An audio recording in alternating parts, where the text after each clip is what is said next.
Okay, so we're going to pick up on Math 2 with 136. And the first one is write an expression for the unlabeled portion of the segment in each diagram. So I was like, what? And then I kind of figured out what they needed us to do. So basically you're just on kind of working backwards. It's really not that big of a deal. So I'm going to do the first one and you'll see what I'm talking about in a second. So if you know the whole thing, I'll give you an example. I guess that would probably be best. So if you know this is 2, let's say, and then this whole thing here is, I don't know, 10, right? Then this is 2 plus what, right? Because you're adding to get the whole thing 10. Well, you know intuitively it's 8, right? But there's another way to write 8. And the way that you did it was you took the whole thing and you subtracted the 2 to get the 8. Well, that's the same thing here. This is just 10 minus 2. So the unlabeled part is the whole thing subtracted by what you know is the unlabeled part. So the whole thing, x, subtracted by what you know, which is 2, is the unlabeled part. So x minus 2 is technically this little part right there. Because if you know the whole thing, which is 10 over here, and you subtract the 2, you get 8. But instead of just writing 8, you just write 10 minus 2. And the same thing here. If you know the whole thing is 5, that's x. Technically, the whole thing is 5. This part right here is 5 minus what you know, which would be x. So that's the part that's missing in there. Okay, so that was 136. That was weird, I know, but I don't know why they threw that in there. I'm sure we'll find out later. In the diagram, the right shows a circle inscribed in a circle inscribed in a square. What is the area of the shaded region if the side length of the square is 6 units? Okay, so this whole thing is 6.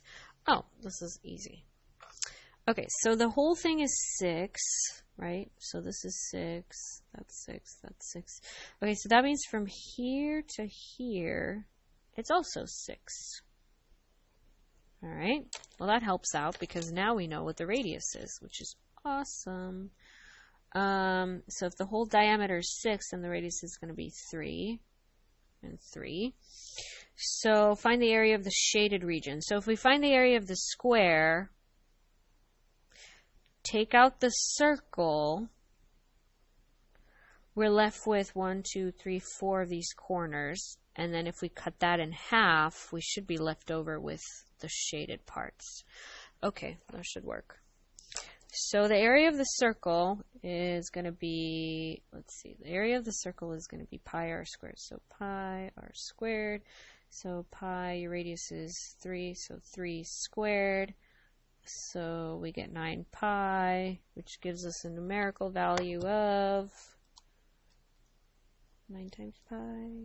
Man, why you gotta do that? Go to classic mode.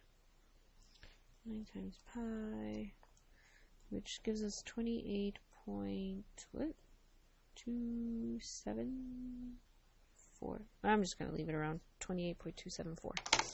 Okay, now the area of the square is just base times height. It's a square. Or in this case, everything is the same. It is a square, right?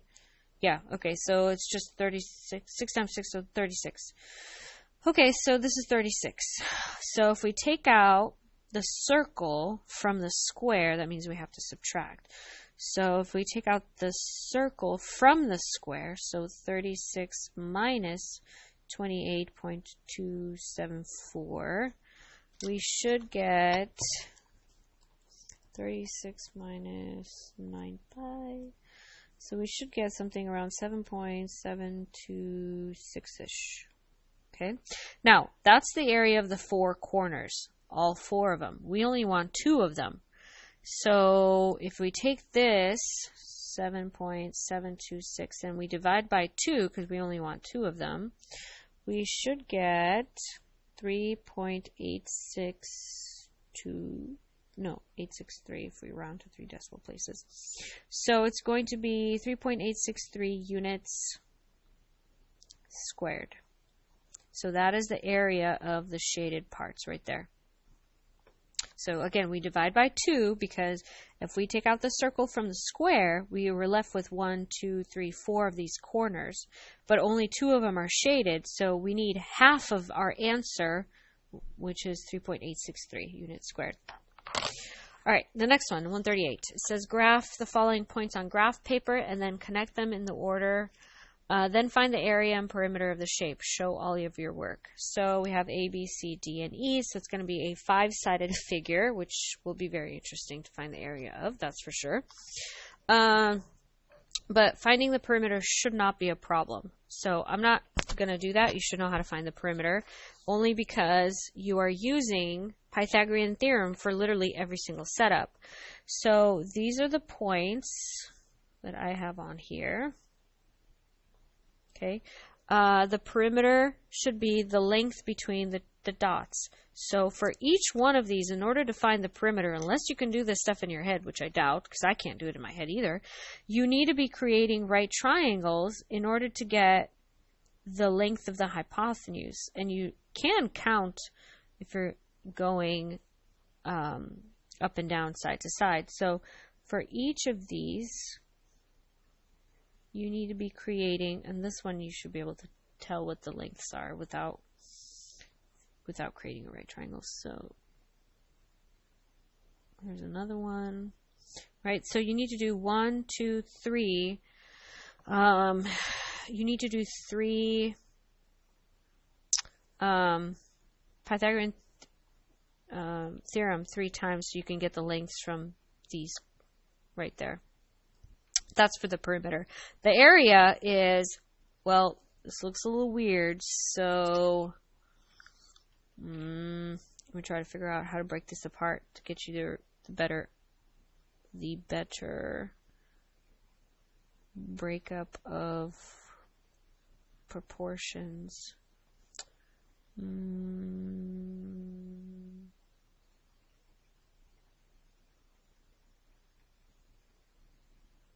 I have no clue how you're going to break this apart. You cannot break it into a trapezoid. Well, maybe you can, actually. No, you can't, because you don't have any parallel sides. You need at least one pair of parallel sides. So, triangles would be it, I would say. Break it apart into triangles. Oh, that's going to be so ugly, though.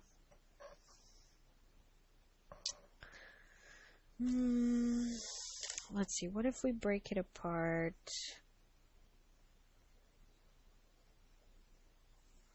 Like that. There's one.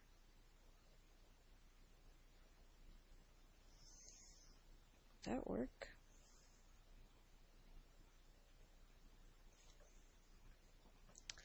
Maybe this way?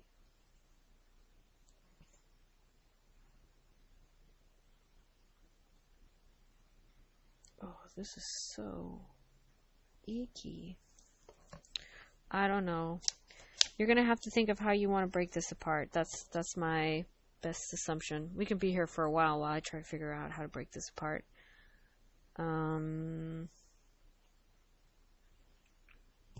Yeah, I don't know. You're going to have to break it apart into different triangles and then do base times height divided by 2 for each of the triangles that you find, as long as you're doing like a base and a height.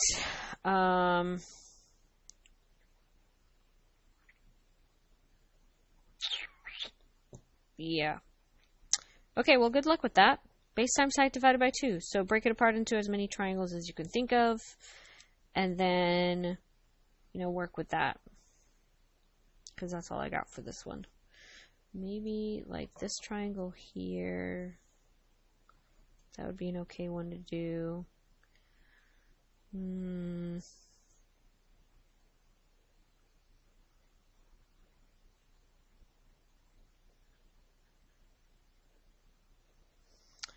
Maybe like this one. That's okay one to do. Oh, actually that might work. And then you have like this part right here. Okay, there. Well, you're still left with like a little weird piece going on over here.